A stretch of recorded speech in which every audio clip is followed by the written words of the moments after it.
नमस्कार, आप देख रहे हो उदित राज न्यूज। आज की तमाम बड़ी खबरों के साथ मैं हूं पिंकी। आइए डालते हैं नजर आज की कुछ खास खबरों पर। सभी लोगों को हृदय की गहराई से बधाई देता हूं।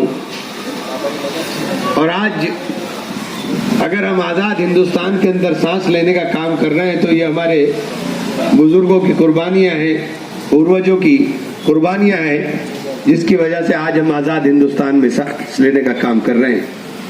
हमारे बुजुर्गों ने जो सपना देश को आज़ाद कराते हुए, इस लड़ाई को लड़ते हुए देखने का काम किया, क्या इतने साल के सफर के बाद भी हम लोग उसको पूरा कर पाए? अगर इसका मंथन करने का काम करेंगे तो निश्चित रूप से कहीं ना कहीं हमें दिखाई देगा कि बाबा साहेब भीमराव अंबेडकर का वो सपना कि सबको सम्मान मिले, सबको सुरक्षा मिले, उसके अंदर पूरी तरीके से हम विफल होते हुए नजर आते हैं। बाबा साहेब ने वो तमाम चीजों को भापते हुए देश का संविधान इस तरह से लिखने का काम किया कि उस संविधान के अंदर देश के अंदर रहने वाले छोटे से छोटे और बड़े से बड़े नागरिक के अधिकार एक समान हो और चेक एंड बैलेंस का ऐसी व्यवस्था उसके अंदर करने का काम कर गए। लेकिन आज जो हालात बने हैं वो बाबा साहब के उस ग्रंथ को, बाबा साहब के उस संविधान को ये देश के अंदर कुछ लोग तहस नहस करना चाहते हैं, उसको बदलना चाहते हैं। और देश का संविधान बदल करके आप किस व्यवस्था की तरफ लेकर के जाना चाहते हैं? अगर आप मंथन करने का काम करोगे, चिंतन करने का काम करोगे तो आपकी सब समझ में आ जाएगा। लेकिन आज एक अजीब से माहौल के अंदर देश को उलझा करके रख दिया है। देश के अंदर नफरत के नाम के ऊपर सियासत इतना तेजी के साथ कर दी है कि आप अपनी नफरत के अंदर ये भूल जाते हैं कि नुकसान आप अपना कर रहे हैं। कारोबार बर्बाद हो गया, दुकान में खरीदार नहीं, सामान बर्बादी के कगार पर पहुंच रहा है, बिकने का नाम नहीं। लेकिन एक ही चीज नजर आती है कि भाई विकल्प तो है नहीं। क्यों विकल्प? क्या बहन जी नजर नहीं आती है आपको? विकल्प क्यों नहीं है? बहन जी की सरकार जब उत्तर प्रदेश के अंदर थी, क्या सर्जन हिचाए सर्जन सुखाए की बात बहन जी ने नहीं की? बहन जी की सरकार उत्तर प्रदेश में थी तो गुंडों के ऊपर सही मायनों में लगाम क्या बहन जी ने नहीं लगाने का काम किया? बहन जी का बुलडोजर बाबा के बुलडोजर की तरह मजलूमों के घर को ढाने का काम नहीं कर रहा था, लेकिन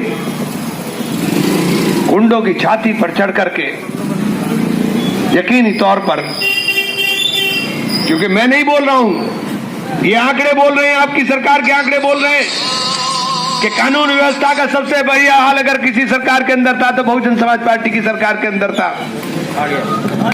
आज आपसे मैं बात करना चाहता हूं, बहन जी को मैं शामिल हुआ और मैंने बहुत पढ़ करके और समझ करके आया हूं।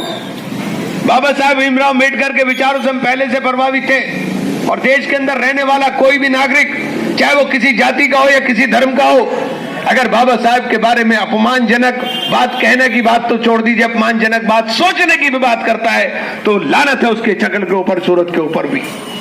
आज ये बाबा साहब के लिखे हुए ग्रंथ, बाबा साहब की लिखी हुई इस किताब, जिस किताब को हम भारतीय संविधान कहते हैं, उसके तहत ही हम लोग आजादी का सांस लेने का काम कर रहे हैं। इसलिए आज अब आप लोगों से कहना चाहता हूं कि हम लोग सब लोग मिलकर के उन नफरत को, जो नफरत की दीवारें खड़ा करने का काम चंद राजनीतिक लोग करने का काम कर रहे हैं, उन नफरत की दीवार को गिरा करके एकजुटता के साथ हम लोग सब देश को बनाने की बात करें, देश को आगे ले जाने की बात करें। और मुस्लिम जिस दिन साथ चल करके, खड़ा होकर के चलने का काम कर दिया तो फिर अगड़ा भी साथ चलने का काम करेगा, पिछड़ा भी साथ चलने का काम करेगा।